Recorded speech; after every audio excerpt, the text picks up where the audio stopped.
बिस्मिल्लाहिर्रहमानिर्रहीम। अस्सलाम वालेकुम नादरीन, आप यूट्यूब चैनल देख रहे हैं। मैं इमरान खान हूँ। कुछ चीज़ें मैंने आपको कहा था पिछले वीलॉग में मैं आपके साथ शेयर करूँगा। काजी फ़ायद ईसा साहब ने कौन सी ऐसी 3 चीज़ें की हैं जिनकी वजह से पूरा का पूरा इलेक्शन जो है उसका प्रोसेस ख़राब हो गया है और पाकिस्तान एक बहरान से दो चार हो गया है। ये चीज़ों पर हम बात करते हैं, लेकिन फाफिन की एक रिपोर्ट है। फाफिन कहते हैं free and fair election network, ये पाकिस्तान में चेक करता है कि इंतखाबात का जो अमल है वो ठीक हुआ या गलत हुआ। इनके नुमाइंदगान होते हैं और हर हल्के से ये लोग रिपोर्ट करते हैं।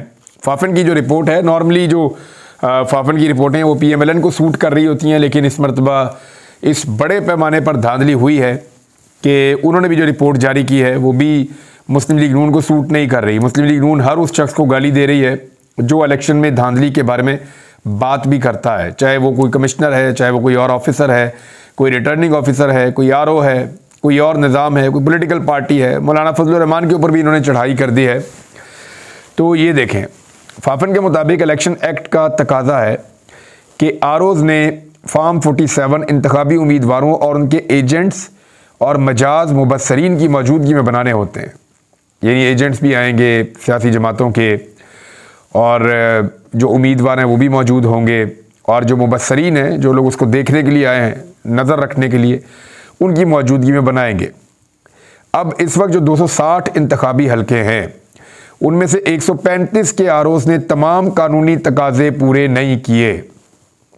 यानी 260 हलकों में इलेक्शन हुआ, 135 में कानूनी तकाजे ही पूरे नहीं हुए। ये आपके इलेक्शन की क्रेडिबिलिटी है कि आधे से ज़्यादा हलकों में फाफिन ने जो है वो एतराज़ उठा दिया है। फाफिन की रिपोर्ट में कहा गया कि ROs ने कौमी असम्बली के 135 हलकों में फाफिन मुबस्सरीन को नताइज की तैयारी का मुशाहिदा करने ही नहीं दिया।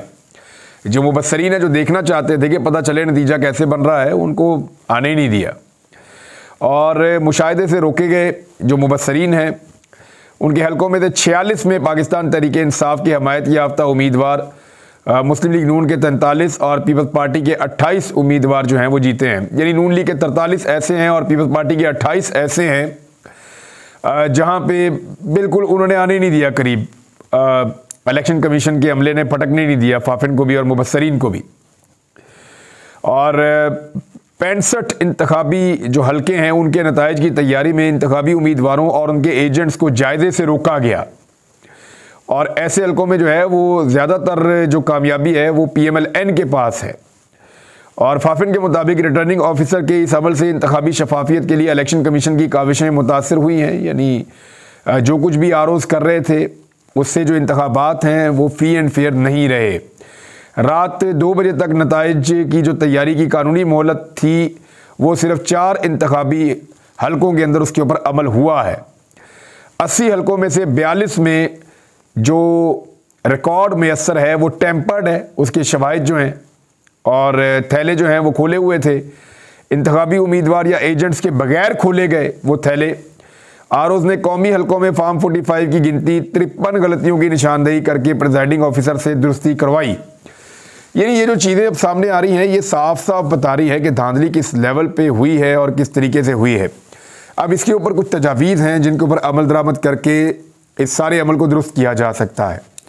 वो तजावीज़ क्या है कि इलेक्शन कमीशन जिन हलकों को चैलेंज किया गया है उनके नताइज का ऑडिट करे, और जिन हलकों के नताइज को चैलेंज किया गया है इनकी जांच पड़ताल की जाए। जब ऑडिट किया जाए तो सियासी जमातों के उम्मीदवारों को और आज़ाद मुबस्सरीन को शामिल किया जाए। यानी दोनों जमातों के उम्मीदवार, उनके नुमाइंदगान आए, और आज़ाद मुबस्सरीन यानी मीडिया के लोग और दीगर जो मुबस्सरीन होते हैं वो भी आएँ। और इलेक्शन के बाद की सूरत हाल का तकाजा है कि इलेक्शन कमीशन फौरी तौर पर रद्द अमल दे और मामले की जो टेक्निकल तहकीकात हैं वो कराई जाएँ। टेक्निकल तहकीकात का मतलब यह है कि थंब इम्प्रेशन, पेपर्स, हर चीज़ को चेक करना है। वो कुछ चीज़ें आगे बताई भी हैं। सरकारी दस्तयाब इलेक्शन दस्तावेज़ात पर तहकीकात की जाएँ, तमाम दस्तावेज़ात जो हैं उनको महफूज रखा जाए, उनके ऊपर तहकीकात की जाएँ। प्रिजाइडिंग ऑफिसर की सील के साथ बैलेट पेपर्स के बैग या RO की सील के साथ खोले गए बैग्स को देखा जाए, ये कैसे खोले गए हैं। बैलेट पेपर्स अकाउंट के बैग, जारी बैलेट पेपर्स की अकाउंट फाइलें, इंतखाबी फहरिस्त की मार्क कॉपी को देखा जाए। यानी वो सारा रिकॉर्ड चेक किया जाए जो इस प्रोसीजर के अंदर इस्तेमाल होता है। 1 बाय 1 देखा जाए कि किसी जगह से अगर कोई पेपर या कोई वोट गायब है तो वो फिर कहाँ है। यानी जो उम्मीदवार है उसको जब वोटर वोट डालने आते हैं तो हर वोटर अपना अंगूठा लगाता है, तो एक अंगूठे के साथ दूसरा अंगूठा नहीं मिलता। और जब धांधली की जाती है तो एक ही आदमी कई कई वोटों के ऊपर अंगूठा लगा देता है, तो वो फिर पकड़े जाते हैं। तो ये सारी एक फोरेंसिक ऑडिट इस तरह से होता है। गिनती में शामिल और खारिज किए गए वोट जिनको ज़ाया किया गया है उनका बाकायदा जायज़ा लिया जाए कि वो ज़ाया किए गए हैं या ज़ाया हो गए थे, यानी ये भी देखा जाए ना कि बदनीयती तो नहीं है इसके अंदर। और फिर पहले मरले में उन्होंने कहा कि दस्तावेज़ात बशमूल नतीजा फार्म के दुरुस्त मुकम्मल दस्तयाब होने का जायज़ा लिया जाए। दूसरे मरले में गैर तस्दीक शुदा फार्म के इंतखाबी नताइज पर असरात का जायज़ा लिया जाए, कि ऐसे फार्म जो तस्दीक शुदा ही नहीं है उनके असरात का जायज़ा लिया जाए। और इलेक्शन ऑफिशल्स का भी एहतसाब किया जाए जिन्होंने ये इलेक्शन करवाया है। और 15 लाख का अमला तैनात हुआ था, वो क्यों नहीं ठीक तरीके से काम कर सके। फार्म 45 की मुख्तलिफ कापियों की तहकीकात जो है उसके ऊपर वजाहत की जाए। अगर इंतखाबी खिलाफ वर्जियाँ की गई हैं तो वो पोलिंग स्टेशन या पूरे हल्के में दोबारा पोलिंग करवाई जाए, वो इलेक्शन ही वहाँ पर दोबारा करवाया जाए। इलेक्शन कमीशन सारा अमल नोटिफिकेशन से 60 दिन के अंदर अंदर करे। जब रिजल्ट जारी करते हैं, नोटिफिकेशन करते हैं, तो 60 दिन के अंदर अंदर सारा काम कर दे। और जब वो अपना फैसला दे दे और उससे गैर मुतमईन हो उम्मीदवार, तो वो 30 दिन के अंदर सुप्रीम कोर्ट ऑफ पाकिस्तान से रुजू कर ले। ये फाफर ने कुछ दी हैं जी तजावीज़। अब आ जाएं इस बात के ऊपर कि कमिश्नर के मामले के ऊपर जो इलेक्शन कमीशन है वो कह रहा है जी तहकीकाती कमेटी हम तश्कील दे रहे हैं। बात यह है जो भी तहकीकाती कमेटी होगी वो किसके अंडर में होगी? वो होगी चीफ इलेक्शन कमिश्नर के अंडर में। तो वो कैसे तहकीक करेगी इन सारी चीज़ों की, इन इल्ज़ामात की? और जो इल्ज़ामात काजी फ़ायद ईसा साहब पे लगे हैं उनकी तहकीकात अगर अदलिया करेगी और काजी फ़ायद ईसा साहब बैठ कर सुनेंगे तो कैसे तहकीकात होंगी? मेरे ख्याल में इंसाफ भी यही है और लोग ये मुतालबा कर रहे हैं कि चीफ इलेक्शन कमिश्नर और काजी फ़ायद ईसा साहब अपने आप को इन चीज़ों से अलग करें और फिर अदलिया का फुल बेंच इस सारे मामले को सुने। और उसके अलावा अगर इलेक्शन कमीशन के इस मामले की तहकीकात करनी है तो वो फिर इंडिपेंडेंट बॉडी करे, इलेक्शन कमीशन के ज़ेरे असर वो नहीं होना चाहिए। बलूचिस्तान के अंदर इंतखाबात में धांधली के हवाले से बहुत ज़्यादा एहतजाज हो रहा है। अभी 4 जमाती इत्तेहाद ने पहिया जाम हड़ताल की कॉल दे दी है और बलूचिस्तान की मुख्तलिफ कौमी शाहराहों को ट्रैफिक के लिए बंद कर दिया गया है। और मैं पहले भी आपको बता चुका हूँ कि बलूचिस्तान के हालात अच्छे नहीं हैं। कोयटा से कराची जाने वाली शाहराह बंद है, पंजाब के साथ लगने वाले रास्ते बंद हैं और इसके अलावा जो गवादर शहर के इलाके सरबंद के मुकाम पर गवादर कराची जो शाहराह है जिसको आप कहते हैं कोस्टल हाईवे, वो भी बंद है और मुख्तलिफ इलाकों के ऊपर जो है वो एहतजाज हो रहा है। तो पहिया जाम हड़ताल बलूचिस्तान में चल रही है। 4 बड़ी जमातों ने हड़ताल की है और ये जमातें जो है national Balochistan national party, Pakhtunkhwa Milli Awami party, Hazara democratic party और नेशनल पार्टी की कॉल है। अभी पाकिस्तान तहरीक इंसाफ इसका हिस्सा नहीं है। पाकिस्तान तहरीक इंसाफ के लोग अपने तौर पे एहतजाज कर रहे हैं। पाकिस्तान पीपल्स पार्टी और PMLN जो हुकूमत लेने से भाग रहे थे, अब उनको हुकूमत लेनी पड़ रही है। उसकी वजह यह है कि उनको ये पता चल गया है और उनको ये इशारा दे दिया गया है कि आपको ये हुकूमत लेनी पड़ेगी, क्योंकि इस हुकूमत के लिए तो इतनी धांधली की गई है। पीपल्स पार्टी को लगभग कराची की और हैदराबाद की और आसपास की वो सीटें जितवाई गई जिन सीटों पे उनका हक नहीं था, यानी 20 सीटें पीपल्स पार्टी के पास इजाफी हैं। PMLN के पास जो सीटें इजाफी हैं उनकी तादाद लगभग 60 या इससे ज़्यादा है और वो पाकिस्तान तहरीक इंसाफ की सीटें छीनी गई हैं इन दोनों की जानिब से।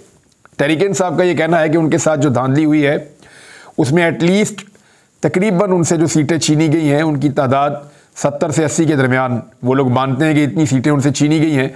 179 नशिस्तों के ऊपर फॉर्म 45 के मुताबिक वो कामयाब हुए थे। अब पीपल्स पार्टी को जब पता चला कि हुकूमत में आना पड़ेगा तो अब वो पावर शेयरिंग के फार्मूले के ऊपर काम कर रहे हैं और वफाकी काबीना में शमूलियत के लिए रजामंद हो गए हैं। स्पीकर का ओहदा उन्होंने पहले ही मांग लिया था, वो ले रहे हैं और अब पीपल्स पार्टी को ये समझ आ गई है कि हमें वफाकी काबीना का हिस्सा बनना पड़ेगा। नून लीग ने एक बड़ा दाव खेला था लेकिन पीपल्स पार्टी ने इसके साथ साथ जो पंजाब में ब्यूरोक्रेसी है उसके अंदर अपना हिस्सा मांग लिया है। यानी मैं आपको बता देता हूँ पॉलिटिकल पार्टी के अपने अपने फेवरेट ब्यूरोक्रेट्स भी होते हैं। नून लीग के अपने ब्यूरोक्रेट्स हैं वो उनको सपोर्ट करते हैं, इसी तरह पीपल्स पार्टी के अपने ब्यूरोक्रेट्स हैं वो उनको सपोर्ट करते हैं, PTI के भी सपोर्टर हैं ब्यूरोक्रेट्स, वो सपोर्ट करते हैं। तो पीपल्स पार्टी और नून लीग का ये वतीरा है कि वो जैसे ही आते हैं अपने ब्यूरोक्रेट्स को नवाजते हैं और उनके ज़रिए से फिर निज़ाम को कंट्रोल करते हैं, हर चीज़ को कंट्रोल करते हैं। तो पीपल्स पार्टी ने ब्यूरोक्रेसी के अंदर अपना हिस्सा मांग लिया है कि जहाँ फलां जगह पे जहाँ पे हमारे लोग मौजूद हैं वहाँ पे, यानी वो पुलिस के अंदर पोस्टिंग मांगेंगे वो डीसीज मांगेंगे अपने, वो कमिश्नर्स अपने मांगेंगे और उन्हीं के ज़रिए से फिर मामला आगे चलाए जाते हैं। करप्शन भी इसी अंदाज में होती है। बिलावल ने एक स्टेटमेंट दिया और बड़ा इंटरेस्टिंग स्टेटमेंट है। बिलावल ने यह क्लेम किया कि बिलावल को यह कहा गया था PMLN की जानिब से कि मैंडेट की रोशनी में 3 साल पहले आप हमें दे दें और हमारे साथ काबीना का हिस्सा बन जाएं और आखिरी 2 साल हम आपको दे देते हैं, फिर हम आपकी काबीना का हिस्सा बन जाएंगे। बिलावल ने कहा, मैंने उसको मुस्तरद कर दिया। मैंने कहा जी मैं वोटों के साथ आऊँगा और जब लोग मुझे वोट देंगे तो फिर मैं हुकूमत में आऊँगा, इस तरह तो नहीं आऊँगा। यानी बिलावल को ये पता है कि इस वक्त जो हुकूमत बन रही है वो वोटों के बगैर ही बन रही है। मैंडेट उनके पास नहीं है लेकिन वो हुकूमत बना रहे हैं, मजबूर हैं बेचारे, जितनी धांधली उनके लिए की गई है। अब इतना कुछ कर दिया तो हुकूमत तो उनको बनानी पड़ेगी। अब ये 3-2 का जो फार्मूला है, बिलावल ने फिलहाल तो इसको मुस्तरद किया है, लेकिन आप बंदर बांट चेक करें इनकी कि 3 साल हुकूमत हम करते हैं, 2 साल तुम कर लो। उसकी वजह यह है कि जो भी आखिरी 2 साल हुकूमत करेगा, इलेक्शन में सबसे ज़्यादा जूतियाँ उसको पड़ेंगी। ये पढ़ा लिखा फार्मूला है। यानी जो भी आखिरी 2 साल में होगा, सारा इल्ज़ाम उसके ऊपर शिफ्ट किया जाएगा कि ये है वो बंदा जिसने बेड़ा गर्क किया इस मुल्क का। और ये PMLN ने अपनी तरफ से एक चालाकी की थी, लेकिन बात यह है कि 3 साल उनकी भी हुकूमत चलनी है या नहीं चलनी, उनको तो ये भी नहीं पता अभी। अगर कल को सुप्रीम कोर्ट ऑफ पाकिस्तान से, इलेक्शन कमीशन ऑफ पाकिस्तान से चीज़ें क्लियर होना शुरू हो जाएं और पाकिस्तान तहरीक इंसाफ अपनी सीटें वापस लेने में कामयाब हो जाए, तो फिर तो इन हाउस तब्दीली आ जाएगी और पाकिस्तान तहरीक इंसाफ की हुकूमत बन जाएगी और ये तो नाते धोते रह जाएंगे, इनकी हुकूमत ख़त्म हो जाएगी। तो ये भी एक रिस्क मौजूद है। बहरहाल ये PMLN और पीपल्स पार्टी के बीच में चीज़ें चल रही हैं, इनको हम रिपोर्ट करते रहेंगे। अली अमीन गंडापुर के हवाले से 2 खबरें। एक तो उनका नोटिफिकेशन रोक दिया गया था, पहले वीलॉग में मैंने आपको बताया था कि उनका कौमी और सूबाई असम्बली की जो कामयाबी के नोटिफिकेशन है वो इलेक्शन कमीशन ने जारी नहीं किए थे, अब जारी कर दिए हैं। एक कौमी असम्बली की और एक सूबाई असम्बली की नशस्त पे वो कामयाब हो गए हैं। अब लीगली वो वज़ीर आला खैबर पख्तूनख्वा बनने के लिए मुकम्मल तौर पर अहल हैं। दूसरा, उन्होंने कहा कि हम अदालत में जाएंगे, हमारी जो मखसूस नशस्तों का मामला है उसके ऊपर हमें हल करना पड़ेगा और हम अदालत के पास भी जाएंगे। उनके पास जो आसान रास्ता है कि वो किसी ऐसी जमात को ज्वाइन कर लें जो एक आधी सीट भी जीती हो खैबर पख्तूनख्वा से, उस जमात को सारे मिलकर ज्वाइन करें और बाद में उस जमात को अपने कंट्रोल में ले लें और उस जमात की बिहाफ के ऊपर अपनी ख़वातीन को मखसूस नशस्तों के ऊपर बना दें। मेरी इत्तला के मुताबिक जो जमात थी जिसका हिस्सा बने थे परवेज़ खटक साहब, ये जमात बहुत पहले से रजिस्टर्ड थी, बाद में इसका नाम बदला गया था। वो जमात उसके असल मालिकों के पास पहुंच चुकी है और परवेज़ खटक साहब जो है वो इस्तीफ़ा दे चुके हैं। अब हो ये रहा है कि उस जमात के अंदर पाकिस्तान तहरीक इंसाफ के सारे लोग ज्वाइन करेंगे। ये पाकिस्तान तहरीक इंसाफ पार्लियामेंटेरियन है, उसमें सारे ज्वाइन करेंगे और उसके बदले में जो जमात के हेड हैं या जो जमात के असल मालिक हैं उन्होंने कुछ चीज़ें मांगी हैं। वो आने वाले दिनों में मैं आपको बता दूंगा कि वो क्या मांग रहे हैं और पाकिस्तान तहरीक इंसाफ उन्हें क्या दे सकती है इसके बदले में, क्योंकि तहरीक इंसाफ की बहुत सारी नशिस्तें ख़तरे में पड़ जाएंगी मखसूस अगर वो ये एक्सरसाइज नहीं करते, क्योंकि उनके पास 24 घंटे का वक्त है। अभी जब मैं वीडियो रिकॉर्ड कर रहा हूँ रात के वक्त, तो आज के दिन है, सिर्फ अभी जब आप सुन रहे हैं तो आज का दिन है उनके पास कि वो अपनी सियासी वाबस्तगी आज़ाद उम्मीदवारों के तौर पे ना रखें, बल्कि किसी सियासी जमात के साथ शो कर दें ताकि उस सियासी जमात में शमूलियत के बाद पाकिस्तान तहरीक इंसाफ के जो लोग हैं वो अहल हो जाएं मखसूस नशस्तों के लिए, चाहे वो अक़लियत की हैं चाहे वो ख़वातीन की हैं। तो इसके ऊपर अब काम होगा। तो खैबर पख्तूनख्वा का मैंने आपको बता दिया, वफाक का जो है वो सुन्नी इत्तेहाद कौंसिल है उसके साथ कर रहे हैं। तो इस तरह पाकिस्तान तहरीक इंसाफ अपनी जगह बना रही है और वो अपनी मखसूस नशिस्तों के लिए मार्जिन क्रिएट कर रही है। ये सारा कुछ इसलिए हो कि कादी फ़ायदी साहब ने 3 चीज़ें बहुत बुरी की हैं और तारीख उनको याद रखेगी कि उन्होंने ये पाकिस्तानियों के साथ बहुत बड़ी ज़्यादती की, क्योंकि वो तो कादी फ़ायदी साहब मुस्तकबिल में बताएंगे, लेकिन 3 चीज़ें मैं आपके सामने रख देता हूँ। नंबर 1, कादी फ़ायदी साहब ने जो एक फ़ैसला दिया और जिस पे उन्होंने बात नहीं सुनी पाकिस्तान तहरीक इंसाफ की और बाकी जमातों की, जब सब ने कहा कि ये जो आरओज़ हैं ये एक्चुअली लिए जाते हैं अदलिया से, ये जुडिशल ऑफिसर्स होते हैं, छोटी अदालतों के ऑफिसर्स होते हैं जो आरओज़ बनते हैं और उनको ख़रीदना, उनको दबाना, उनको धमकाना वो मुश्किल होता है, क्योंकि उनकी ट्रांसफ़र और पोस्टिंग के अंदर सियासतदानों का किरदार नहीं होता, उनकी ट्रांसफ़र और पोस्टिंग के अंदर सिविल ब्यूरोक्रेसी का किरदार नहीं होता। वो अदलिया का एक अलहदा स्ट्रक्चर है, वो वहाँ से कंट्रोल होते हैं, लिहाजा उनके ऊपर उतना दबाव नहीं हो सकता, तो उनके ऊपर एतबार ज़्यादा किया जा सकता था। लेकिन इस मरतबा क्योंकि धांधली करनी थी तो आरओज़ बना दिए गए ब्यूरोक्रेट्स या सरकारी अफसरान, इसके ऊपर बड़ा एतराज़ किया गया था, लेकिन कादी फ़ायदी साहब ने बात ही नहीं सुनी। हालांकि लाहौर हाई कोर्ट से ये फैसला आ गया था कि ये आरओज़ सही इलेक्शन नहीं करवा पाएंगे, लेकिन इसके बावजूद कादी फ़ायद ईसा साहब ने उसको उड़ा दिया, लाहौर हाई कोर्ट की बात नहीं सुनी और नतीजा ये निकला कि आरओज़ ने दबाकर धांधली की है और अब आपके सामने है सारी सूरत हाल। नंबर 2 जो कादी फ़ायद ईसा साहब ने किया वो बल्ले का इंतखाबी निशान जो छीन लिया पाकिस्तान तहरीक इंसाफ से, एक स्याह फैसला है, पाकिस्तान की तारीख में लिखा जाएगा। पेशावर हाई कोर्ट ने बल्ले का निशान वापस किया था कि ये आप जुर्माना कर सकते हैं एक पॉलिटिकल पार्टी को, आप करोड़ों लोगों से उनका इंतखाबी निशान नहीं छीन सकते। अगर आप ये करेंगे तो पाकिस्तान में मंडियां खुल जाएंगी, क्योंकि ये सारे जब आज़ाद जीतेंगे तो इनको ख़रीदने के लिए मंडियां लग जाएंगी, हॉर्स ट्रेडिंग होगी जो आजकल हो रही है। तो ये कादी फ़ायद ईसा साहब ने बड़ा मायूस कुन फैसला दिया और पेशावर हाई कोर्ट के फैसले के भी खिलाफ गए और बल्ले का निशान इमरान खान साहब से छीन लिया। उसके बाद सारे उम्मीदवार आज़ाद हो गए हैं, अभी तक मंडियां चल रही हैं और जो मखसूस नशिस्तें हैं पाकिस्तान तहरीक इंसाफ की वो भी ख़तरे में हैं। ये दूसरा था।